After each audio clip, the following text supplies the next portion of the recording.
Ibu-ibu mau sehat, Senin Kamis. Bagaimana? Mulai Kamis ini, jangan pernah lagi lepas puasa. Bangun, makan sahur. Ternyata jam 9, lupa kalau puasa, makan aja. Terbiasa kan setiap pagi kita sarapan. Nah Kamis ini kita mulai. Karena kebiasaan kita bertahun-tahun sarapan, ya sarapan makan. Begitu lagi selesai, wih, Kamis. Ternyata saya puasa, lanjut. Boleh. Yang tadi 1 mangkuk, rezeki. Ibu lupa. Ternyata siang, makan lagi. Wih, Kamis. Puasa, lanjut lagi Bu. Benar, Ibu lupa, lanjut. Boleh. Ternyata asar. Ada lagi kasih es cendol. Saya puasa. Sudah, rezeki Ibu itu. Yang penting betul lupa. Saya sering begitu Ibu.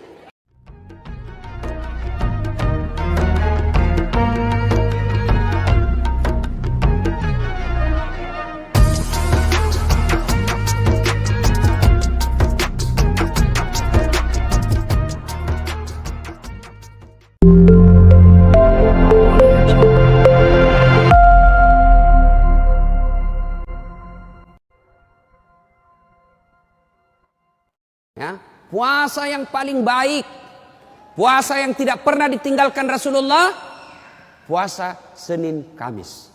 Bu-ibu nih yang agak lebih berat badannya,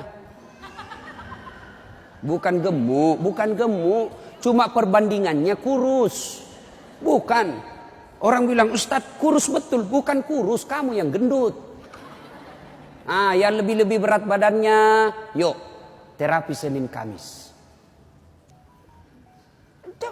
Senin Kamis. Ibu-ibu mau sehat, Senin Kamis. Bagaimana? Mulai Kamis ini, jangan pernah lagi lepas puasa. Bangun, makan sahur. Ternyata jam 9, lupa kalau puasa, makan aja. Terbiasa kan setiap pagi kita sarapan. Nah Kamis ini kita mulai. Karena kebiasaan kita bertahun-tahun sarapan, ya sarapan makan. Begitu lagi selesai, wih, Kamis. Ternyata saya puasa, lanjut. Boleh. Yang tadi 1 mangkuk, rezeki. Ibu lupa. Ternyata siang, makan lagi. Wih, Kamis. Puasa, lanjut lagi Bu. Benar, Ibu lupa, lanjut. Boleh. Ternyata asar. Ada lagi kasih es cendol. Saya puasa. Sudah, rezeki Ibu itu. Yang penting betul lupa. Saya sering begitu Ibu. Lanjut, karena saya lupa. Orang lupa tidak kena hukum. Tiba-tiba saya diajak makan coto. Ustaz, coto. Namanya kita senang ditraktir.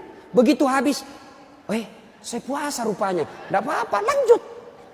Boleh. Yang tidak boleh, Ibu misalnya kan? Misal. Bismillahirrahmanirrahim. Misal sudah di dalam nih. Sudah ada di dalam. Baru sadar, saya puasa. Jangan bilang, terlanjur. Batal. Batal itu. Maka kalau dia sudah di dalam mulut, langsung ingat, saya puasa. Muntahkan. Cuci. Sah. Biar Ibu 3 kali makan dalam sehari. Yang penting betul-betul lupa. Begitu kan. Ma makan puasa. Oh iya nak. Sah. Coba Ibu besok. Mulai hari Kamis ini. Ternyata jam 10. Jam 11 lolos, jam 12 masih bisa, jam 1 tidak tahan. Datang tetangga bawa kue, nyaman lagi. Wah, sudahlah, ya sudah buka. Dari jam subuh sampai jam 1 Ibu sudah dapat pahala. Cuma sayang kalau sudah jam 2, rusak Bu, Ibu betul-betul imannya lemah.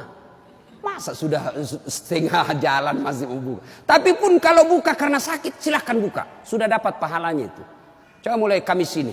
Itulah yang disebut majelis taklim yang sukses. Ada perubahan tiap pekannya. Ada perbaikan tiap bulannya. Tahun lalu belum biasa Senin Kamis. Tahun ini terbiasa Senin Kamis. Majelis taklim yang manfaat. Ya, Senin Kamis. Yang ketiga. Karena waktu yang sangat terbatas. Ini dirindukan oleh surga. Apa itu? Menaati perintah suami. Ini yang berat ini. Taat sama suami ini berat. Bu, berat. Bu, dengar ibu. Ada pada zaman Nabi. Bertetangga nih. Tiba-tiba ibu yang tetangganya ini wafat ibunya. Maka tetangganya datang. Misal nih, dia bertetangga. Meninggal ini tetangganya, dia datang panggil anaknya, anak tetangga. Bu Haji, emak sampean wafat. Datanglah membesuknya. Mulai dari sakit. Mohon maaf Bu, saya tidak bisa besuk ibu saya. Saya tahu sakit, tapi suamiku keluar. Saya dipesan tidak boleh pulang, tinggalkan rumah sebelum pulang. Pulang yang utusan. Sakaratil maut sudah ibunya, datang lagi. Bu, ibu sampean sudah sakaratil maut. Datanglah kau besuk. Mau sekali, tapi mohon maaf suami saya belum pulang. Pulang lagi utusan. Wafat ibunya. Bu, yang terakhir kalinya, bumu sudah wafat, maka mau dimakamkan. Kau datanglah sekali aja sebelum dimakamkan. Apa kata ibu? Mohon maaf suami saya belum pulang. Saya dilarang keluar sebelum pulang. Saya doakan ibu saya dimakamkan. Tidak datang ini anaknya. Marah ini utusan. Dia datang kepada Nabi melapor. Ya Rasulullah, keterlaluan betul itu tetangga saya. Mulai dari sakit, sakaratil maut, sampai wafat, dimakamkan. Tidak datang besuk ibunya. Saya 3 kali datang memanggilnya ya Rasul. Nabi kata, wih, nak durhaka betul itu. Kok bisa begitu? Kenapa bisa? Ya Rasulullah, suaminya pergi. Jihad, perang. Dipesan sama suaminya. Jangan pernah tinggalkan rumah sebelum saya pulang. Mendengar ini, apakah Nabi marah? Subhanallah, dengar ibu. Subhanallah. Nabi lalu bersabda, Alhamdulillah, diampuni dosa ibu yang wafat karena punya anak, istri yang taat sama suaminya. Masya Allah.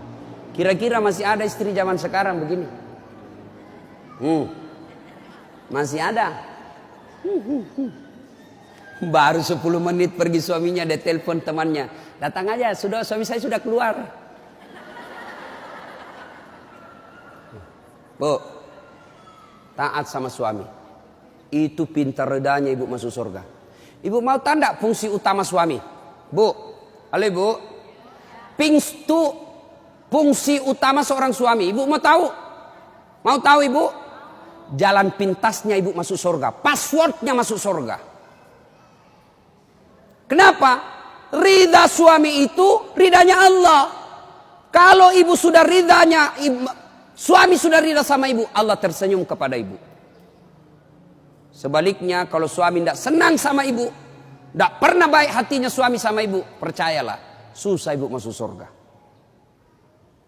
Betul, ridhanya Allah itu tergantung ridha suami. Kenapa bisa Ustaz? Karena kami ini suami yang nanggung ibu dunia akhirat. Ibu kira enak jadi suami? Dipikir bagaimana supaya kita bisa beli mobil, ibu bisa enggak kena matahari jalan. Kami pikir suami bagaimana supaya ibu bisa pakai baju baru tiap bulan supaya saudaramu enggak menghina kamu. Dipikir bagaimana supaya suami istri saya pakai emas, berlian supaya tetangganya enggak menghina dia. Itu dipikir semua oleh suaminya. Mana ibu pernah pikir bagaimana supaya saya belikan suamiku berlian? Pernah ibu? Ayo. Bukan cuma di dunia. Di akhirat pun ibu ditanggung oleh suami. Beruntunglah wanita Islam. Wanita Islam itu sebelum diperiksa semua amal-amalnya, sebelum diperiksa puasanya, diperiksa hajinya, ada 4 laki-laki yang harus menanggung dia. 4 laki-laki yang harus menanggung ibu. Siapa? 1, orang tua, bapak. 2, suami. 3, anak laki-laki. 4, saudara laki-laki. Ini 4 yang bertanggung jawab terhadap ibu. Kenapa itu perempuan dia pakai jilbab? Ditanya suaminya, ditanya bapaknya, ditanya anak laki-lakinya, ditanya saudara laki-lakinya. Ternyata ini 4 laki-laki yang tidak beres, maka ibu bebas tugas. Itu enaknya jadi perempuan Islam. Beda kami laki-laki. Biar kami sholat, ketua majelis ulama, hafal Quran, istrinya tidak pakai jilbab, istrinya tukang gosip, istrinya tidak puasa, istrinya tidak nutup aurat. Istrinya tidak sholat, demi Allah, ku ampusakum wa ahliku. Suamimu, nih kau masuk neraka sama istrimu. Ditanggung ibu dunia sampai akhirat. Suamiku tukang selingkuh, Ustaz. Suamiku pemabuk, suamiku tukang tipu, suamiku koruptor. Tidak ada hubungan, dia yang tanggung dosanya. Ibu kalau banyak agamanya, tadkhulul jannati bisalam. Kata Nabi, nih 7 pintu surga. Ibu pilih mana yang ibu mau masuki. Tidak ada urusan dengan suamimu. Itu enaknya. Jadi ibu jangan suka ngomel-ngomel.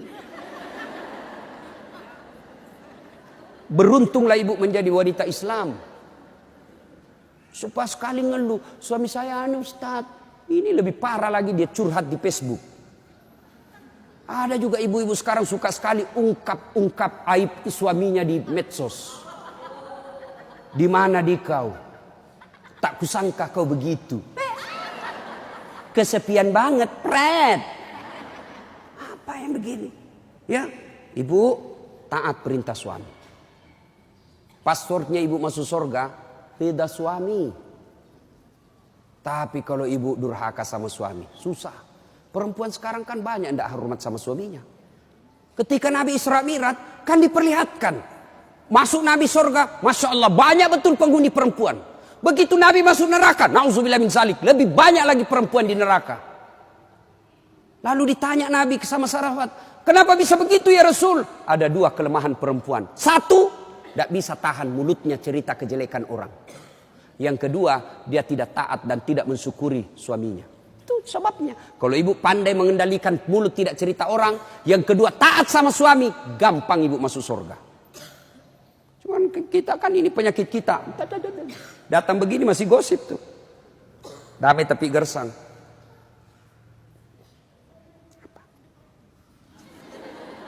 Apa?